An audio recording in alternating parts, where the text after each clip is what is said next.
Hi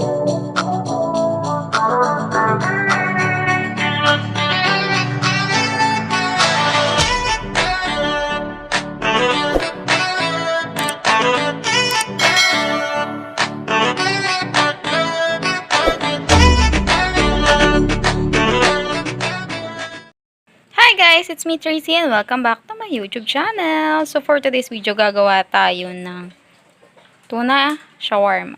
So kailangan natin ng pita bread. Then, kahit yung San Marino tuna, ilalagay natin yan. Diyan. Tapos, kailangan natin ng kamatis, ng cucumber, and ng cheese. So, ganun lang kadali yun. I-assemble mo lang siya. So, lalagyan na natin na tuna.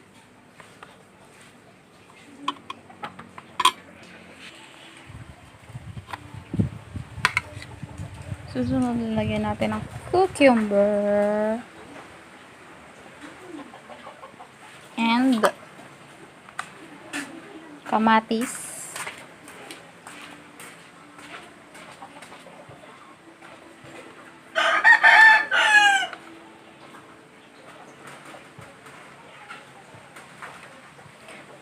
So, kung wala kayong dressing, pwede yung, mayonnaise. Where's the mayonnaise? Mayonnaise. Kahit itong Eden, mayo, pwede na yan. Ilagay.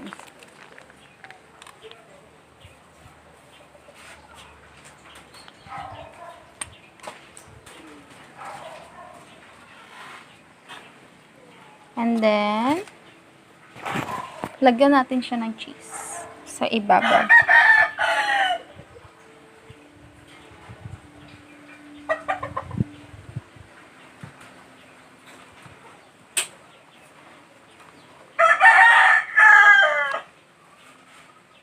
After that, i-roll na natin.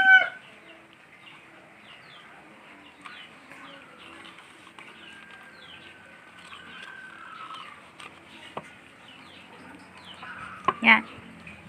Meron ka ng tuna shawarma. Ayan yung laman niya sa loob. Ayan na, laman niya sa loob. Yan.